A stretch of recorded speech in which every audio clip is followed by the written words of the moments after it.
This is the CBC Evening News. The National Cultural Foundation is contemplating changes to some aspects of the Crop Over Festival next year, but it wants the public to weigh in on them. Chief Executive Officer Cranston Brown outlined some of the changes during a press conference today. He was launching the Let's Talk series, which will begin next Monday. Among the proposals up for discussion are some that relate to Calypsonians singing the same song in more than one competition. This year, Sweet Soca monarch Biggie Irie took his winning song Pankatang all the way to the finals of the Pickety Crop competition. And it's situations like these, Mr. Brown says, will be analysed. He says they're also thinking about removing props from presentations at the already lengthy semi-final show. We're looking to make it a tighter show. And as I said, right now, no points are given for presentation or props or anything like that. Therefore, we thought, well, not we, but the general thinking is that it makes no sense at the semi-final stage. Mr. Brown says the Calypsonians and the general public will also be asked to weigh in on how people take part in the competitions. As it stands, you can have a ridiculous situation where you can have as few as 3 competitors within these competitions, because they can choose to sing singly, or they can go and then team up. I could team up with you, and then I could go and team up with TY, or I could team up with Simone, and she could team up with somebody else. So you can actually have very few competitors if they are allowed to sing together, and so you can, I mean, it has never happened, but as it stands, as the rule stands now, you can actually have a situation like that. The sessions begin next Monday at the Steel Shed at 5 p.m. and Mr. Brown says they will not just be talk shops. He says most of the improvements in the last few years have come from consultations with stakeholders. On Monday, the discussions will center on Mass. Tuesday will feature the 4-day morning jam, Wednesday Calypso, and Friday the festival in general, taking in heritage, visual arts, pan and more. The Attorney General and Home Affairs Minister Adriel Brathwaite is today responding to fresh concerns about guns and illegal drugs coming through the General Post Office. He says he'll do all in his power to ensure that the Post Office does not become a conduit for contraband. The AG revealed that he's been discussing the matter with the Postmaster General to determine how best to address the situation. He says they will be beefing up security. This is an area that we're going to pay particular attention to. We will indeed make some training available to as many officers as possible so that they can recognize all parts of a firearm in the event that the post office is used as a conduit. We have done a program, Mr. Brathwaite, I'm happy to let you know that in fact that we've done a program, and you'll be hearing from us very, very soon in terms of how we can assist with additional training in the area of security. Mr. Brathwaite spoke about the issue as he cut the ribbon, signaling the opening of the Caribbean Postal Training Center and the start of a 4-day workshop focused on improving postal operations. He's also assuring that scarce resources will not limit government's response in this regard. He says that's why training for postal staff is critical.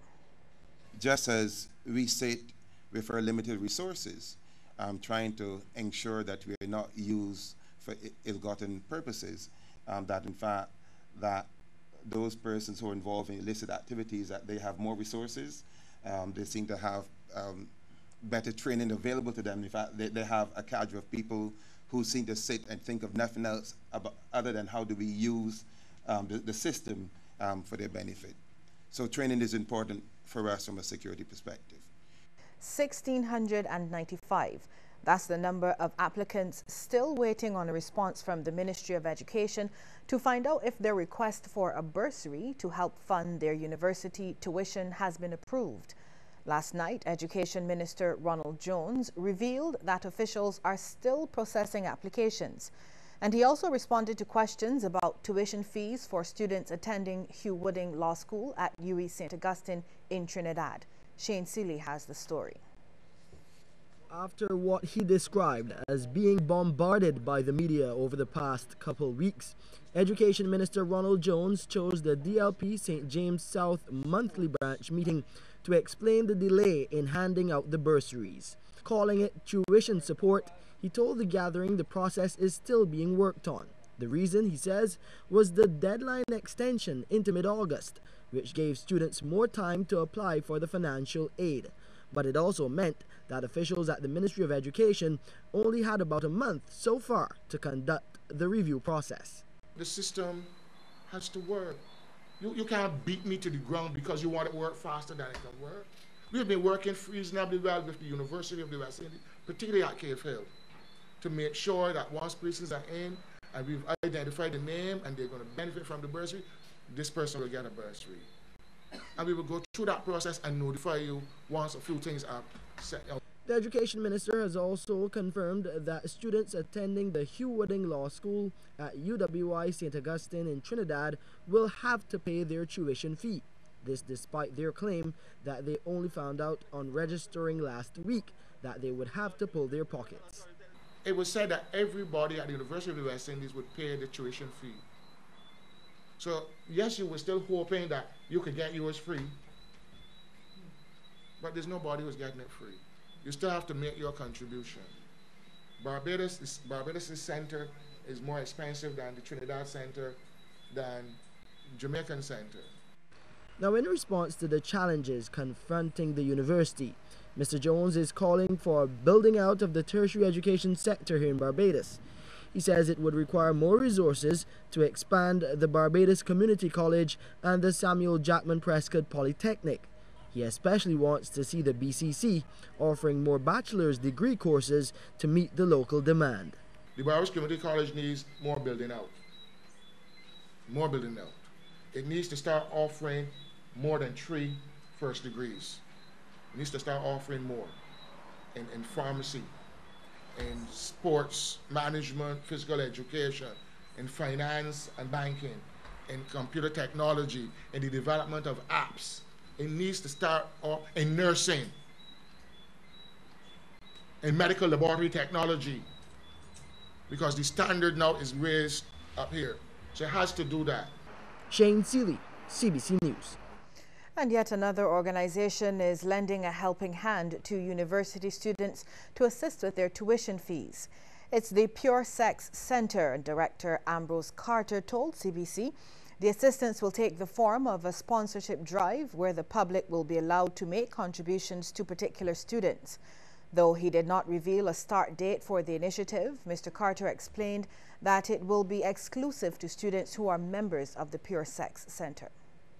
For those UE students, we have a sponsorship program where you can sponsor a UE student, give them grants. So we're working in that area where we want you to sponsor a child or support a student, where you can give finances to the center and we'll help them with their tuition fees, whether they're studying here in Barbados, across the region, or across the world.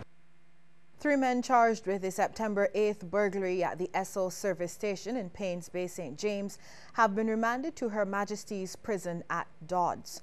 This after appearing at the Whole Town District E Magistrates Court today for a range of offences, including aggravated burglary.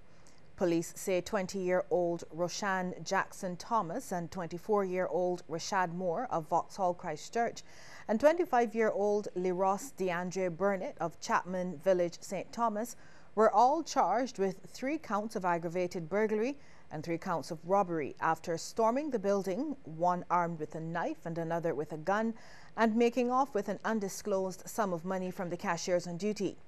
As a result, the men were remanded to Dodds Prison and scheduled to reappear in a number of courts to answer the charges. The lawmen say Thomas, Moore and Burnett are set to appear at the District C Magistrates Court on September 17th, at the District B Court on September 23rd, at the Oystons Court on October 13th, and again at Whole Town on October 14th. We'll have more news ahead in just a moment, but first we want to hear from you on the question: should Barbados implement a gun amnesty in an effort to take the guns off the streets? Text yes or no to short code 8111. We'll have the result for you at the end of the news.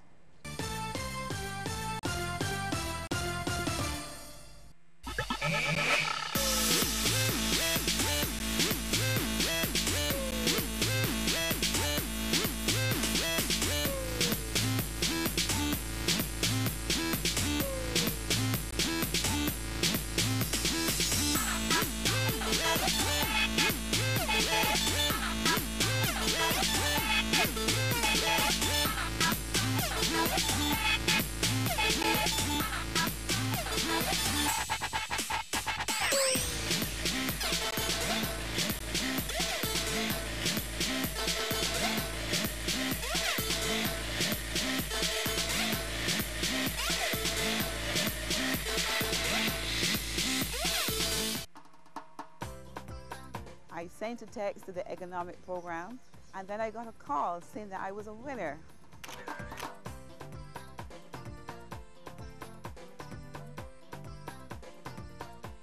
This system is beautiful.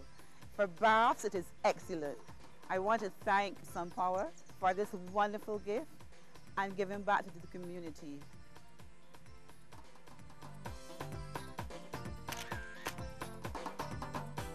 And I want to say again, thanks very much to Economics and SunPower, and I encourage everyone to watch the show.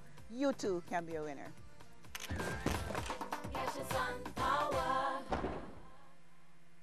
Right from its start over 80 years ago, Goddard Enterprises made innovation and diversification its own proud tradition. Today's Goddard Enterprises Limited is one of the Caribbean's foremost and diversified multinational corporations, comprising more than 50 companies in over 20 countries. Goddard Enterprises Limited is catering, manufacturing, hospitality and service business, financial, and marketing and distribution of world-famous brands. Goddard Enterprises, the tradition of innovation and service since 1921.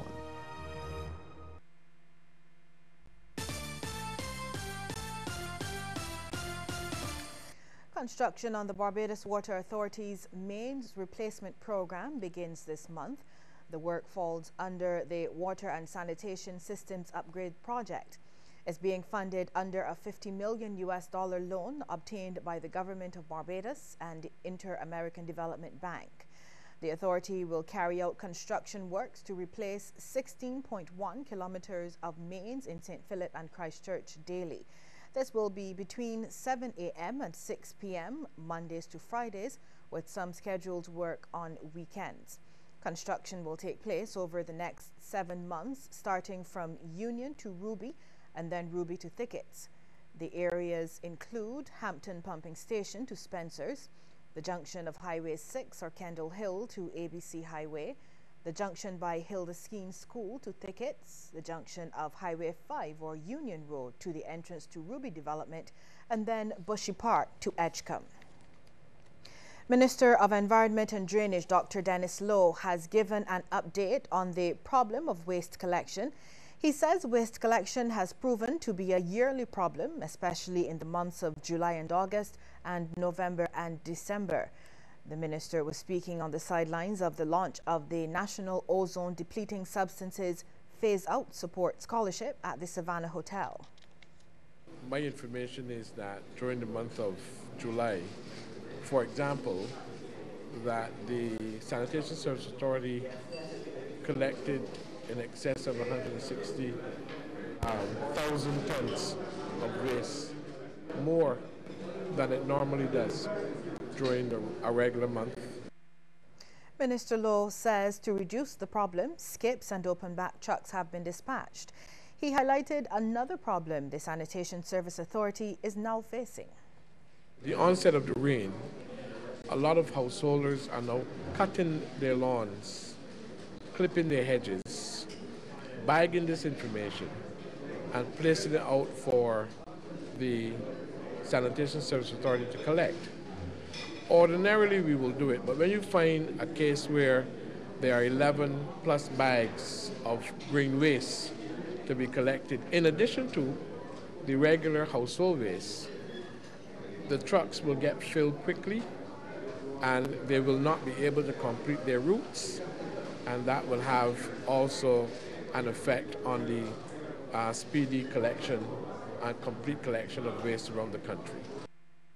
In the face of limited resources, Prime Minister Frendel Stewart is telling Barbadians his administration remains committed to creating a better Barbados for all, especially the most vulnerable.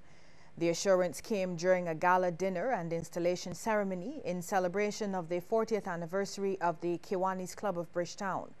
Prime Minister Stewart says his government has enacted policies to improve the lives of young people and the elderly. He says it will continue to do so as the prolonged economic downturn continues to affect the country. He, however, explains government cannot do it alone and wants more organizations like the Kiwanis Club to respond to the needs of Barbadians. We formulated a national youth policy to protect and empower our youth, and a national policy on aging to protect the elderly. We have passed legislation to strengthen and empower communities in every constituency. And in light of the prolonged economic downturn, we are facilitating the spread of the entrepreneurial culture as a means of diversifying and growing the economy to finance essential services and worthy causes. Regional news is next, but first a reminder that we want to hear from you on the question: should Barbados implement a gun amnesty in an effort to take the guns off the streets? Text yes or no to short code 8111